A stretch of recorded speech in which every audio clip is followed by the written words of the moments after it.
Hello everyone, नमस्कार। कैसे हैं आप सब? एक बार फिर से स्वागत है आपका हमारे इस सेशन में जिसमें हम इंग्लिश स्पीकिंग कोर्स कवर कर रहे हैं। तो दोस्तों, जैसा कि आज तक हमने अभी थोड़े दिन से हमने वोकैबुलरी को डिस्कस किया था और वोकैबुलरी में बहुत सारे वर्ड्स को हमने डिस्कस किया था। आज के इस सेशन में भी हम कुछ वोकैबुलरी को डिस्कस करने वाले हैं जिसमें क्लासिफाइड वोकैबुलरी का ये पार्ट नंबर 12 है।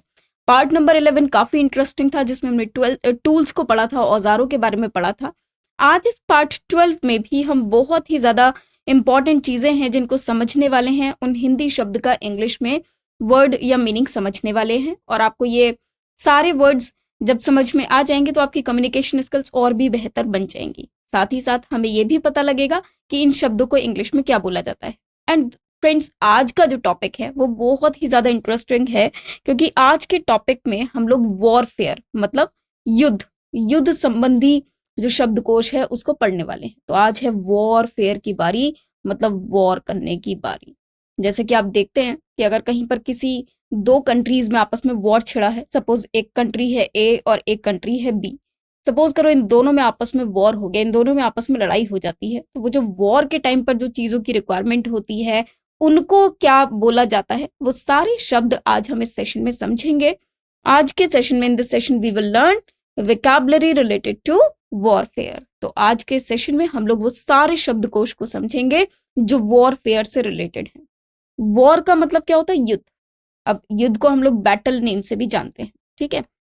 अब देखिए, अगर दो कंट्रीज, वैसे तो ये चाहते हैं हम लोग सभी चाहते हैं कि हमेशा शांति बनी रहे, लेकिन बहुत बार सिचुएशंस एडवर्स जब हो जाती हैं तो वॉर मतलब लड़ाई झगड़े की जरूरत पड़ती है। और हम लोगों ने भी बहुत सारे वॉर हैं जो पहले हुए हैं उनको देखा है। हमने नहीं तो काफी पहले जो अगर देखें तो अभी तो नहीं, लेकिन अगर राजा महाराजा के टाइम पर देखें तो बहुत से युद्ध हुआ करते थे और अभी भी कंट्रीज के बीच में युद्ध होते हैं। तो उनसे रिलेटेड जो वोकैबुलरी है वो आज हम यहाँ पर डिस्कस करेंगे। तो चलिए आज के सेशन को स्टार्ट करते हैं। मजा आने वाला है आपको बहुत ज्यादा और पूरे इंटरेस्ट के साथ आज इन वॉरफेयर से जुड़ी वोकैबुलरी को हम लोग यहाँ पर डिस्कस करेंगे। तो चलिए शुरुआत करते हैं इस सेशन की। वॉरफेयर से रिलेटेड वर्ड्स अभी 1 से लेकर 3 तक, मतलब 3 वर्ड्स हम इस स्लाइड पे पढ़ेंगे। सबसे पहले है अणुबम या अणुबम। अणु को क्या बोला जाता है? अब अगर आप केमिस्ट्री कभी आपने पढ़ी हो तो केमिस्ट्री में आपने कुछ वर्ड्स पढ़े होंगे जैसे एटम, ठीक है, ऐसे ही प्रोटॉन, इलेक्ट्रॉन, ये सारे वर्ड्स आपने पढ़े होंगे। तो एक एटम आपने पढ़ा होगा और एक न्यूक्लियस भी आपने पढ़ा होगा। फिलहाल हम एटम की अगर बात करें तो एटम को अणु बोला जाता है। तो जब हम अणु बम की बात करेंगे तो उसको इंग्लिश में बोला जाएगा एटम बॉम्ब। ओके। अनिवार्य भर्ती, अनिवार्य कहते हैं जो चीज बहुत ज्यादा जरूरी होती है, ठीक है, तो इसको बोला जाता है कॉन्स्क्रिप्शन। मतलब कई बार ऐसा होता है कि जब जंग के हालात हो जाते हैं, वॉर को जंग भी बोला जाता है, तो जब जंग के हालात हो जाते हैं तो भर्ती करनी जरूरी हो जाती है कि अब चाहे कुछ भी हो जाए आपको जरूरी भर्ती करनी है। तो वहां पर बहुत सारी सेना को बुलाया जाता है या बहुत सारे लोगों को, इवन जो मिलिटेंट्स होते हैं उनकी भी, सॉरी, जो सिविलियंस होते हैं उनकी भी मदद ली जाती है और उनको बोला जाता है जो उस वक्त फिट होता है आर्मी में जाने के लिए उनको रिक्रूट कर लिया जाता है, उनको आर्मी में भर्ती कर लिया जाता है। तो उस सिचुएशन को बोला जाता है कॉन्स्क्रिप्शन, ठीक है, जब आर्मी में भर्ती करना जरूरी हो जाता है। आक्रमण। अब देखिए, आक्रमण के आगे एक शब्द आप देख रहे हैं, चढ़ाई। आक्रमण मतलब किसी पे हमला करना, आक्रमण करना। लेकिन चढ़ाई, चढ़ाई होता है सिर्फ और सिर्फ आक्रमण करना, मतलब वहां पर जाना, अभी सामने अटैक नहीं हो रहा है, सिर्फ एक चढ़ाई हो रही है। जो आप गुस्सा दिखाते हैं, जोश दिखाते हैं, तो उसको बोला जाता है एग्रेशन, ठीक है। तो इस सिचुएशन को क्या बोला जाता है? अग्रेशन। लेकिन अगर आक्रमण में धावा बोल दिया जाए, है ना, मतलब उनको, जैसे एक होता है कि एक ही सेना है और उसने बी पर जब हमला बोला, एक तो अभी सिर्फ गुस्सा दिखाया, एक दूसरा होता है आक्रमण करना शुरू कर दिया, मतलब उनकी सेना के पास आ गए और उनसे लड़ाई करनी शुरू कर दी। जैसे आपने कभी अगर रामायण देखी है तो आपने देखा होगा, एक तरफ राम जी की सेना है, एक तरफ रावण की सेना है, और वो श्री राम जी की जो सेना है वो जाकर रावण की सेना से लड़ती है क्योंकि वो अटैक कर चुके हैं। तो ये जो होता है आक्रमण करना मतलब धावा करना, तो वो हो जाता है अटैक। फिर कवच। अब कवच एक ऐसा शब्द है जो किसी को प्रोटेक्ट करेगा, है ना। अब प्रोटेक्शन के काम कैसे आएगा भाई? आपने देखा होगा कई बार पहले के टाइम में, अगर आप देखें तो अगर आपने महाभारत का युद्ध देखा हो टीवी में या फिर आपने रामायण में युद्ध होते हुए देखा हो, तो आपने देखा होगा कि अक्सर जो सेना में जो लोग होते हैं या जो सोल्जर्स होते हैं वो कुछ इस तरह के कपड़े पहने होते हैं, जैसे जिसमें ऊपर लोहे का कुछ एक कवच बना होता है, या फिर आपने देखा होगा कि कुछ कपड़े वो इस तरह से होते हैं कि उनको फिर वो वहां पर टच नहीं करेगा, मतलब अगर तीर वगैरह लगता है तो वो उनके बॉडी पर आकर नहीं उनको हर्ट करेगा, है ना। तो वो उनसे एक सोल्जर को प्रोटेक्ट करता है और उसको बोला जाता है आर्मर। ठीक है, तो इसको इंग्लिश में क्या बोला जाएगा? आर्मर। तो आपने जैसे अगर सुना हो तो कर्ण से जैसे बोला गया था ना कि उनका कवच जो था वो ले लिया था इंद्र जी ने वापस, तो वो क्या था कि भगवान इंद्र ने वापस लिया था, तो उसको आर्मर बोला जाता है। कारतूस, कारतूस को हम बोलते हैं कार्ट्रिज। ये क्या होता है, आपने देखा होगा एक इस तरह से एक पूरी बेल्ट होती है और इस बेल्ट में ऐसे छोटे छोटे छोटे छोटे ब्लॉक्स होते हैं, इनमें बुलेट्स रखी होती हैं, मतलब गोलियां रखी होती हैं, तो इसको कार्ट्रिज बोला जाता है। अगर आपने सुना हो मंगल पांडे, तो उस टाइम पर कार्ट्रिज का जो जिक्र है वो हुआ था, और जिसमें कारतूस रखी जाती है, उनको छीलकर फिर कारतूस उसमें से निकाले जाते हैं ताकि वो यूज हो सके। जो बुलेट्स होती हैं उनको रखा जाता है, तो उसे कार्ट्रिज बोला जाता है, या एक तरह का बॉक्स कंटेनर भी हो सकता है। किलाबंदी, किलाबंदी को हम बोलते हैं फोर्टिफिकेशन। इसका मतलब क्या होता है कि जैसे एक पूरी जो सेना है वो मतलब एक किले को या एक फोर्ट को वो क्या करती है, उसको पूरा घेर लेती है, तो दैट इज कॉल्ड फोर्टिफिकेशन। खाई, खाई तो कोई भी आप देख सकते हैं कि जैसे कुछ ऐसी जगह बनाई जाती हैं जो नीचे दुपकने के लिए या सोल्जर्स को कि वो हाइड हो जाए बचने के लिए, तो उसके लिए खाई बनाई जाती है, तो ट्रेंच उसको हम बोलते हैं। अब वैसे भी अगर आप किसी खाई को देखते हैं तो वो ट्रेंच होती है। फिर रहता है गुरिल्ला लड़ाई या छापमार युद्ध। अब देखिए, एक तो सेना होती है जो रियल में लड़ाई कर रही है, और एक सेना होती है ध्यान भटकाने के लिए, मतलब कुछ लोग उसमें क्या करते हैं, ध्यान भटकाने के लिए एक कहीं और पर फायर कर रहे होते हैं ताकि लोग उनकी तरफ आ जाएं और दूसरी तरफ से जो एग्जैक्ट उनका मोटिव होता है वो उसको हासिल कर सकें, तो उसको गुरिल्ला लड़ाई बोला जाता है। हालांकि देखिए, यहाँ पर मैं सिर्फ और सिर्फ वोकैबुलरी को डायरेक्ट पढ़ रही हूँ, हो सकता है इनका कुछ जो टेक्निकली मीनिंग्स होते हैं वो डिफरेंट हो, तो वो थोड़े से अगर इधर उधर डिफरेंट होते हैं तो प्लीज उसको कंसिडर कीजिएगा। यहाँ पर सिर्फ मैं बताऊंगी कि इनको हिंदी से इंग्लिश में क्या बोला जाता है, एग्जैक्ट टर्म्स को मैं यहाँ पर डिफाइन नहीं कर पाऊंगी। ठीक है, I am really very sorry for that, but मैं आपको बता देती हूँ कि गुरिल्ला लड़ाई को बोला जाता है गुरिल्ला वॉरफेयर। गोला बारूद इत्यादि, अब आप जैसे देखते हैं गोला होता है, बारूद होता है, तो उसको क्या बोलते हैं? That is called ammunition. मतलब जहां पर भी आपके जितने भी गोला बारूद ये सब रखे होते हैं, तो उस प्लेस को एम्यूनिशन बोला जाता है। गोली, मतलब जो ऐसे करके होती है ना, बुलेट होती है इस तरह से, है ना, जो गोली होती है जो लगती है या मारी जाती है, तो उसको गन में लगाकर, तो उसको बोला जाता है बुलेट। गैस नकाब, उसको बोला जाता है गैस मास्क। मतलब अगर गैस की वजह से जो प्रॉब्लम होती है, कोई हार्मफुल या टॉक्सिक गैस है जो फैली है और उसको रोकने के लिए मास्क की रिक्वायरमेंट होती है, तो उसको गैस मास्क बोला जाता है। घरेलू युद्ध, अब देखिए, जरूरी नहीं कि कंट्रीज में लड़ाई हो, कई बार ऐसा होता है कि घर के लोगों में आपस में बीच में लड़ाई हो रही है किसी बात पे, या उनके बीच में भी युद्ध छिड़ा हुआ है, तो उसको सिविल वॉर बोलेंगे। ठीक है, घुड़सवार या सेना या अश्व सेना, इसको बोला जाता है कैवलरी। ओके, अब आपने देखा होगा आर्मी में कुछ टर्म्स होती हैं, जैसे कैवलरी है, पीजेंट्री है ना, या फिर जेंट्री है, तो ये सारी की सारी जितनी भी टर्म्स हैं ये हमारी आर्मी से ही जुड़ी हैं।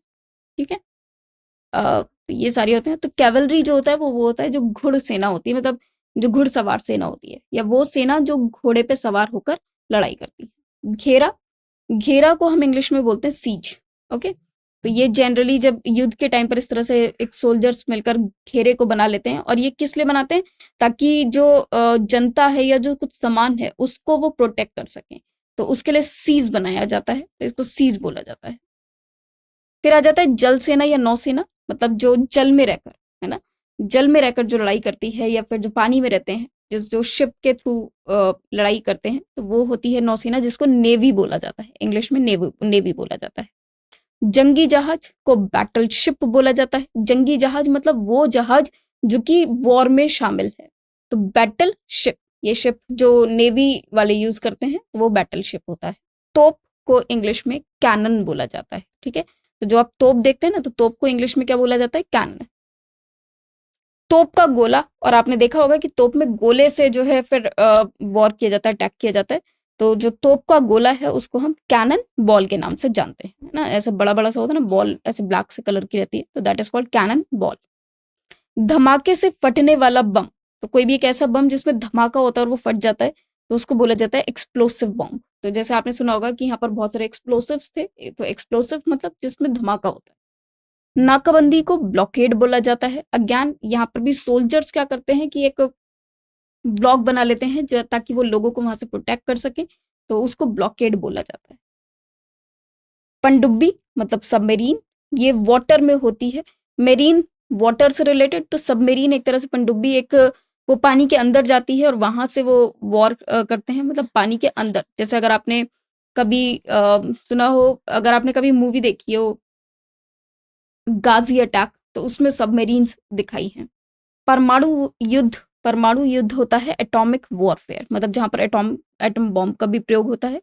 बाकी इसका जो एग्जैक्ट मीनिंग है वो मैं नहीं बता पाऊंगी, बट परमाणु युद्ध को हम लोग इंग्लिश में एटॉमिक वॉरफेयर के नाम से जानते हैं। पार्श्विक शक्ति, इसको बोला जाता है ब्रूट फोर्स। देखिए जनरली ब्रूट फोर्स जहां तक मुझे ज्ञात है वो क्या होता है कि जहां पर जैसे एक होता है ना कि जब क्वांटिटी बहुत ज्यादा होती है फोर्स में, मतलब जो आपकी आर्मी है या जितने उसमें लोग हैं, तो कई बार ये सिर्फ और सिर्फ आप कह सकते हैं शो के लिए भी रहता है कि बहुत ज्यादा सेना है। तो कई बार क्या होता है जो सामने वाली सेना है वो सिर्फ इसी बात से पीछे हट जाते हैं। ये एक स्ट्रैटेजी होती है, एक प्लान होता है एक वॉर करने का, एक स्ट्रैटेजी प्रिपेयर की जाती है जिसमें अमाउंट बहुत ज्यादा रखा जाता है, ये बहुत ज्यादा क्वांटिटी में फोर्स होती है ताकि सामने वाले का मनोबल वैसे ही वीक हो जाता है। ठीक है, तो that is called brute force. पेणी या पेंदी, तोड़ने वाला गोला, फेंकने वाली नौका। तो वो जो नौका इस तरह की मतलब नाव होती है इस तरह की जिसमें ये फेंके जाते हैं, तो उसे टॉर्पीडो बोट बोला जाता है, जिसमें टॉर्पीडोज भेजे जाते हैं, जिसकी वजह से जो कहीं ना कहीं किसी एक सबमरीन को डिस्ट्रॉय करते हैं, डिस्ट्रॉयर्स होते हैं। पैदल सेना मतलब थल सेना, जो चल सकती है। ठीक है, एक होता है थल सेना, एक होती है जल सेना और एक होती है वायु सेना, है ना। तो ये 3 वर्ड्स होते हैं डिफेंस में। एक थल सेना मतलब पैदल सेना जो लैंड पे रहकर वॉर करते हैं, और एक वायु सेना। थल सेना आर्मी को बोला जाता है।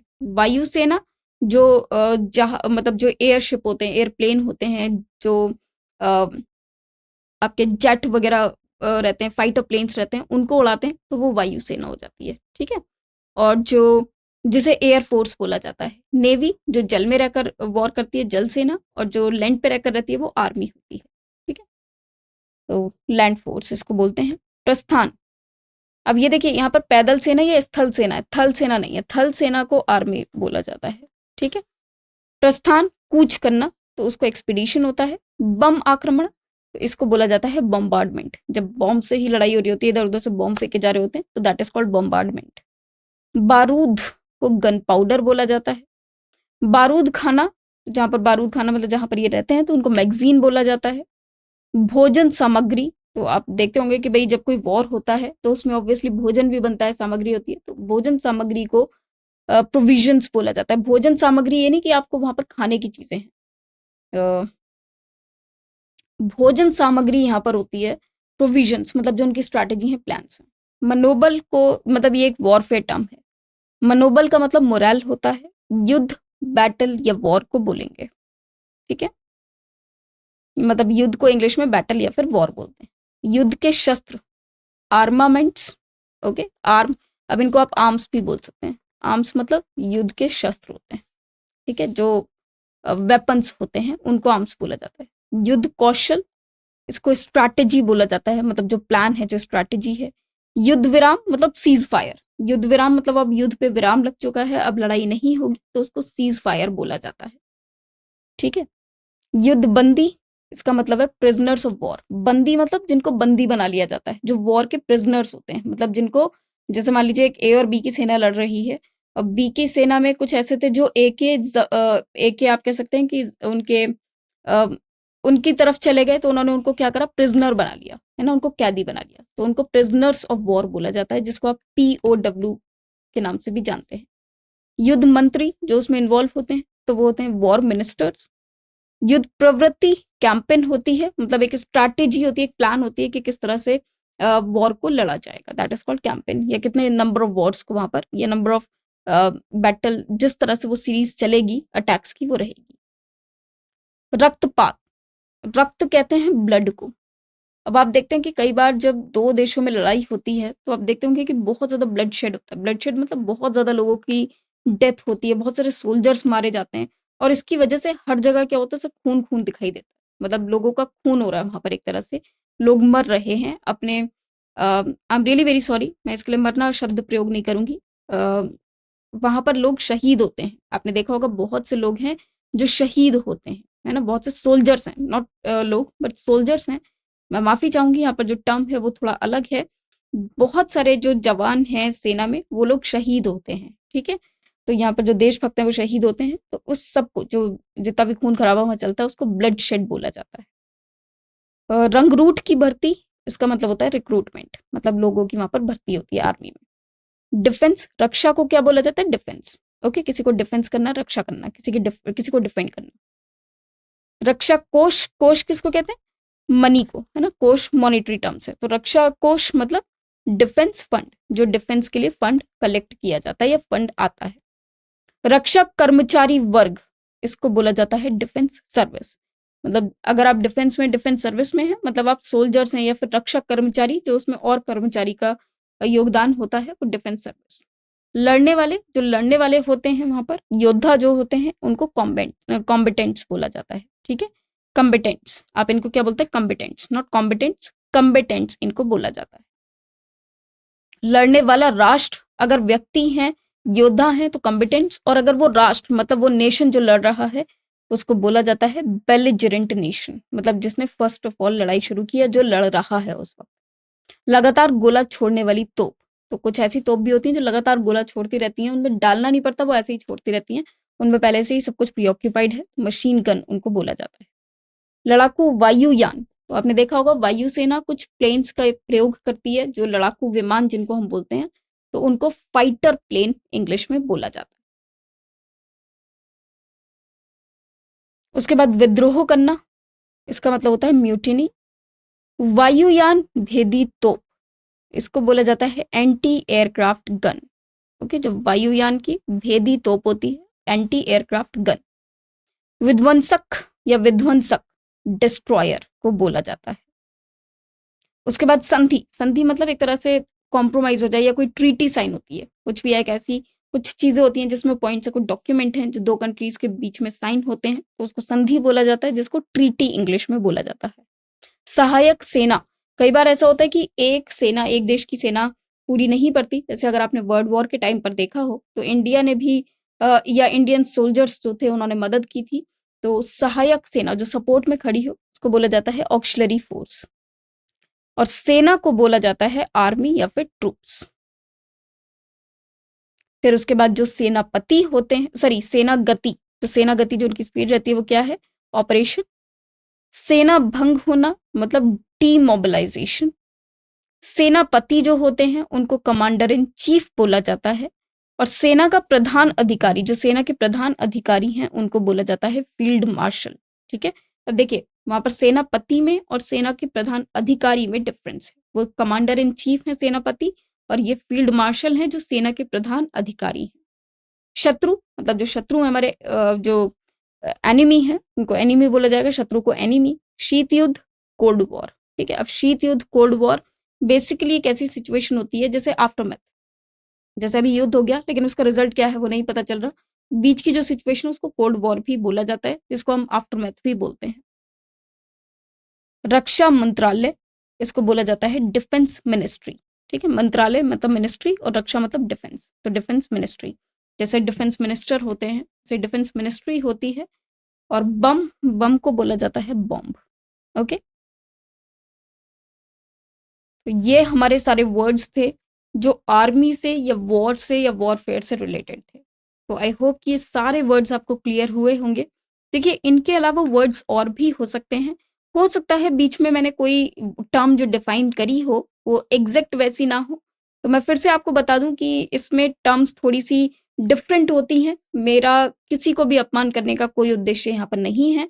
अगर आपको लगता है कि कोई वर्ड का टेक्निकली मीनिंग कुछ और है तो वो हो सकता है, क्योंकि ये जो भी आर्मी या वॉरफेयर से रिलेटेड टर्म्स हैं वो एग्जैक्ट वही जानेगा जो उस अगर वो डिफेंस में आर्मी से परिचित हैं। और फिर भी मैंने कोशिश की है कि मैं एक एक वर्ड को आपको एक्सप्लेन कर पाऊँ। तो आई होप कि आपको ये समझ में आया होगा और मज़ा भी बहुत आया होगा इसको सुनने में, पढ़ने में। और ऐसी सिचुएशंस भी होनी नहीं चाहिए, these are adverse situations, but फिर भी अगर ये टर्म्स जो आपके सामने आती हैं और आती रही हैं, जैसे अगर आप देखें तो बहुत सारे वॉर्स हुए हैं और वो आपने पढ़े होंगे हिस्ट्री में, तो उसके बारे में आपने अगर देखा होगा, पढ़ा होगा, तो वहाँ से आपको ये चीज़ें समझ में आई होंगी। तो आज के लिए इतना ही रखते हैं। Thanks to you. धन्यवाद।